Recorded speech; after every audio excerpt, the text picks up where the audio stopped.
Hello, my name is Susannah Walters, and today I have 5 people listening to my speech. I'm actually thankful for this audience considering most of the people in it are the gender, age, and ethnicity most commonly affected by my topic, eating disorders.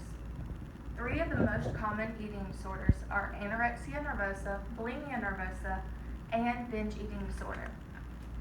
Anorexia nervosa is characterized by eating little to no food, which causes drastic changes in weight very quickly. Bulimia nervosa is characterized by overeating in periods called binging, and then purging food through the use of vomiting or use of laxatives or drugs. Then binge eating disorder. Binge eating disorder is relatively new to be considered an eating disorder. It's where someone constantly overeats even when they feel full. Anorexia, bulimia, and binge eating disorder are all actually caused by some of the same stressors. Things such as viewing the ideal body image that comes from the media, bullying, and genetics. One of the main things is the ideal body image we get from the media. It's very common to see in magazines, billboards, and all over every type of social media this ideal body image of a perfect hourglass in a bikini or ripped abs. You see these types of things and it makes you feel inadequate if you don't have this perfect body image. This can lead to some, especially younger and impressionable people, such as college-age women, to feel the need to go through these extreme and detrimental health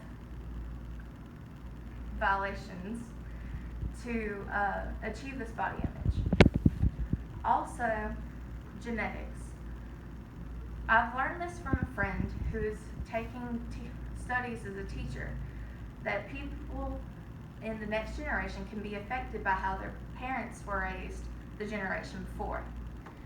If your parent has been through a stressful time before puberty, such as going through the Great Irish Potato Famine, their child could be predispositioned to gain extra weight or to eat more just to make up for the stressors their parents went through. And then we have the case of bullying. Bullying is rampant in schools and even in the workplace. Bullying can cause people to feel completely inadequate in the way they look, no matter how their body naturally carries its weight, their height, or their frame. This can cause people to feel like they have to fit a certain image, which causes things like anorexia, where they don't eat what they're supposed to, strictly to get down to this weight. But the thing is, once they start, they can't stop. They keep going lower and lower until they're nothing more than skin and bones, never realizing that they're way past this ideal body image. Binge eating disorder is relatively new to the scene and has just recently started being called an eating disorder, because it's not like most eating disorders where you eat or don't eat to lose weight.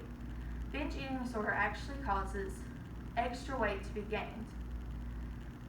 Because of this new type of study, many people, especially doctors, don't even consider it a problem or treat it, which leads us to some of the treatments that can be used for eating disorders. Anorexia and bulimia can both use things such as cognitive behavioral therapy to change the way a person thinks about how they eat and what they eat. And even group therapy can be used, but one must be very careful when entering the group therapy, especially when it comes to anorexia, which has a very high return to disorder rate. With groups of anorexic people, some may think that they're getting better, but oftentimes it's actually just an underground operation to continue to swap secrets on how to lose weight without others noticing. Other ways of helping to get better is having a lot of emotional support. People with these types of disorders commonly get them because they don't feel like they have enough support in their lives. So, by having people in their support system to raise them up and help them understand that they don't have to have an ideal body image, it greatly helps them to up their emotional standpoint and be more likely to get over this disorder.